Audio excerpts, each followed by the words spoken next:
నమస్తే. ఇవాళ గాంధీ భవన్లో మంత్రులతో ముఖాముఖి కార్యక్రమం జరుగుతూ ఉంది. సో ప్రజాపాలనలో భాగంగా ఏవైతే ప్రజా సమస్యలు ఉంటాయో ఆ సమస్యల్ని నేరుగా మంత్రే సంబంధిత అధికారులకు కాల్ చేసి సాల్వ్ చేసే ప్రయత్నం చేస్తూ ఉన్నారు. చాలా రోజుల నుంచి కూడా ఈ ప్రోగ్రామ్ నడుస్తూ ఉంది. ఇవాళ మంత్రి అడ్లూరు లక్ష్మణ్ గారు వచ్చారు. ఇక్కడ కార్యక్రమం జరుగుతూ ఉంది.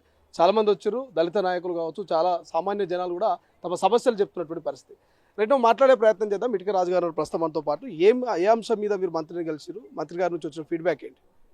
ఈరోజు ప్రజల సమస్యలపై గాంధీ భవన్లో Adluri Lakshman social welfare minister గారు ఒక ప్రోగ్రాం పెట్టిరు.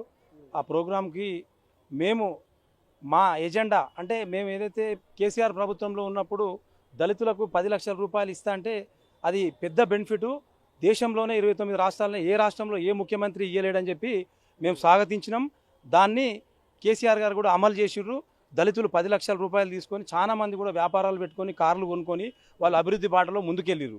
మరి కాంగ్రెస్ ప్రభుత్వం అధికారంలో రాకముందు చేవెళ్ళే డిక్లరేషన్లో ఒక 12 డిమాండ్లతో 12 అంశాలపై వాళ్ళు మేము మా పార్టీ అధికారంలోకి వస్తే మేము ఈ డిమాండ్లన్నింటినీ కూడా నెరవేరుస్తామని చెప్పి 12 డిమాండ్లతో మేనిఫెస్టోలో పెట్టి చేవెళ్ళే డిక్లరేషన్లో డిక్లేర్ చేసిర్రు. మరి చేవెళ్ళలో డిక్లేర్ చేసినటువంటి అంశాలు ఏమవుతున్నాయో దాంట్లో ఎస్సీ కేటగిరేషన్ ఒకటే అమల్లోకి వచ్చింది రేవంత్ రెడ్డి ముఖ్యమంత్రి అయిన తర్వాత.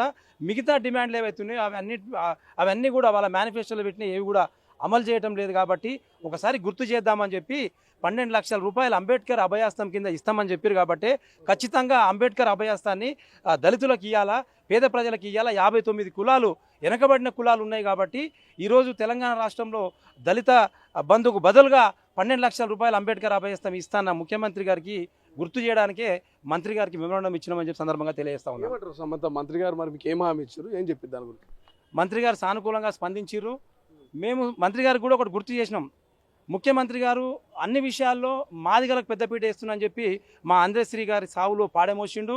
మరి అదేవిధంగా మా ఎంప్లాయీస్తో మీటింగ్ పెట్టి కూడా ఆ మీటింగ్లో ఎస్సీ కేటగరేషన్ నేను చేసి పెట్టినా కాబట్టి మీరు ఖచ్చితంగా దాన్ని అమలు చేస్తున్నటువంటి విధానాల్లో మీ పిల్లల్ని బాగా చదివిపియండి అని చెప్పి మాదిగలకు ఈ రాష్ట్రంలో పెద్ద జనాభా ఉన్న మాదిగలకి ముఖ్యమంత్రి గారు అన్ని విధాల మాకు స్కీములలో కానీ అన్నింటిలో మన సంక్షేమ పథకాల్లో ముందుకెళ్తున్నట్టుగానే మాట్లాడుతున్నారు. కాబట్టి ఈ అంబేద్కర్ అభయస్తం ఇది పెద్ద స్కీమ్ కాబట్టి దీన్ని మళ్ళీ కట్టే అవసరం లేదు. ఎందుకంటే బ్యాంకుల్లో లోన్ తీసుకుంటే 80% సబ్సిడీ, 20% మమ్మల్ని కట్టమని చెప్తారు బ్యాంకులు. కానీ ఈ అంబేద్కర్ అభయస్తం అనేది ఒక రూపాయి కూడా చెల్లించాల్సిన అవసరం లేదు. ఏ బెనిఫిషియర్కి అయితే ఈ 12 లక్షలు వస్తాయో అతను వ్యాపారం చేసుకొని హాయిగా మంచిగా డెవలప్ అవ్వచ్చు. కాబట్టి మేము మంత్రి గారికి అదే విషయం మేము ఇప్పటికీ అప్పుల కుప్పలో ఉంది అంటున్నారు, మిత్రులు కట్టలేకపోతుంది అంటున్నారు. ఈ టైంలో అంబేద్కర్ అభయాస్తాన్ని అమలు చేస్తా అనుకుంటున్నారా? అనేక రకాల స్కీములు అమలు చేస్తారు ఈ రాష్ట్రంలో. మనం నిన్నగాక మొన్నే చూసినాం, ముఖ్యమంత్రి గారు ఎన్నో పథకాలకి అంటే విడుదల చేసిండు బడ్జెట్ను. కాబట్టి అప్పుడు గతంలో కేసీఆర్ కూడా లో బడ్జెట్లో ఉన్నా కానీ దళిత బంధువుని అమలు చేసి హుజురాబాద్ ఎలక్షన్ కరీంనగర్లో దాన్ని సెంటర్ పాయింట్గా తీసుకొని అక్కడ అమలు చేసి ఆయన కూడా ఇచ్చిండు. కాబట్టి మేము 12 లక్షల రూపాయలు ఇస్తామని మాట ఇచ్చారు. కాబట్టి బడ్జెట్ ఉందా లేదా అనేది అది ప్రభుత్వం చూసుకోవాలా. బడ్జెట్ ఉన్నా లేకున్నా కానీ దళితులకు ఇచ్చిన హామీల మీద మర్చిపోకుండా ఇవ్వాలని చెప్పి మేము వాదిస్తూ ఉన్నాం. ఎస్సీ ఎస్టీ డిక్లరేషన్ ఇచ్చి ఆల్మోస్ట్ 3 years అవుతుంది. ఇంకో 2 నెలలు అయితే ఎందుకు 3 ఏళ్ళ దాకా మీరు మరి మౌనంగా ఉన్నారు? ఇంకో 2 నెలలు అయితే ప్రభుత్వం పని అయిపోతుంది.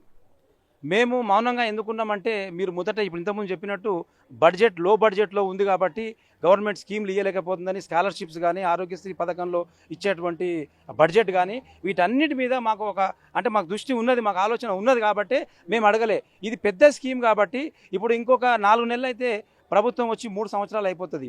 ఖచ్చితంగా ఇప్పుడన్నా గుర్తు చేస్తే, రేపు రాబోయేది ఎలక్షనే కాబట్టి ఇప్పుడన్నా గుర్తు చేస్తే ఈ రాష్ట్రంలో ఉన్నటువంటి దళితుల 59 కులాలకు వాళ్ళు కనుక ఈ అంబేద్కర్ అభయాస్తాన్ని ఇస్తే ఆ కుటుంబాలు బాగుపడతాయని చెప్పి మేము ఈరోజు గుర్తు చేస్తూ ఉన్నాం. ముందు ఏం చేస్తారు? భవిష్యత్ కార్యాచరణ ముఖ్యమంత్రిని ఏమైనా కలిసే ప్రయత్నం చేస్తారా, లేకపోతే ఏమైనా బహిరంగ సభలు పెడతారా? ఎట్లా దీన్ని ప్రభుత్వం దృష్టికి తీసుకెళ్తారు? ఎట్లా ఇమీడియట్లీ ప్రభుత్వం ఈ అంబేద్కర్ అభయాస్తానికి గ్రీన్ సిగ్నల్ ఇచ్చేలా ఎట్లా ప్రయత్నం చేస్తారు? మేము ఇప్పుడు ఇది ఆగస్ట్, ఇది జూన్, జూలై, ఆగస్ట్, సెప్టెంబర్, అక్టోబర్లో మేము చేవెళ్ళ నుంచి హైదరాబాద్కి పాదయాత్ర కూడా మేము అంటే ప్లాన్ చేసుకున్నాం. ఆ ప్లాన్ చేసుకున్న క్రమంలోనే ఈరోజు మెమోరాండం ఇచ్చినాం. వచ్చే నెల 1 నుంచి మరి అక్టోబర్ 1 వరకు నిర్మాణం పూర్తి చేసుకొని చేవెళ్ళ నుంచి హైదరాబాద్కి పాదయాత్ర చేసి ఏవైతే మేము 8 డిమాండ్ల మీద వచ్చినాం. మేము ఇది ఒకటి అంబేద్కర్ అభయాస్తము, మరి అదేవిధంగా దళితులకు ఇచ్చిన అసైన్డ్ భూముల్ని పట్టాలుగా మార్చాలని చెప్పి మా డిమాండ్ ఉంది. మరి ఉచిత విద్యను కూడా అమలు చేయాలని చెప్పి చెప్తా ఉన్నాం. మరి 18% రిజర్వేషన్లు మేము పెంచుతాం, 15% సరిపోవట్లేదని చెప్పి చేవెళ్ళ డిక్లరేషన్లో ఉంది. దాన్ని 20% పెంచాలని చెప్పి కూడా మా డిమాండ్ ఉంది.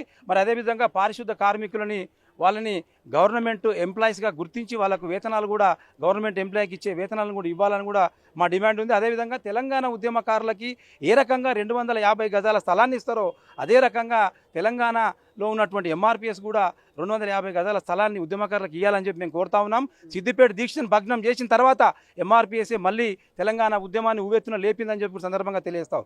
Thank you so much. ఇది మొత్తం మీద ఒక 8-9 డిమాండ్స్తో కూడా టీఎంఆర్పీఎస్కి సంబంధించినటువంటి దండోరా నేతలంతా వచ్చారు. మంత్రి అడ్లూరి లక్ష్మణ్ కలిసిరు. ఏదైతే SC/ST డిక్లరేషన్ ఇచ్చారో అదే చేవెళ్లకు మేము చేవెళ్ల నుంచి హైదరాబాద్ దాకా పాదయాత్రగా వస్తాము. ఖచ్చితంగా ఈ విషయాన్ని ప్రభుత్వం దృష్టికి తీసుకెళ్లి భవిష్యత్తులో మాకు ఏదైతే అంబేద్కర్ అభయాస్తాన్ని అమలు చేసే విధంగా మేము ఖచ్చితంగా పోరాడతామని చెప్పేసి కొంత దళిత నాయకులు చెప్తున్నటువంటి పరిస్థితి.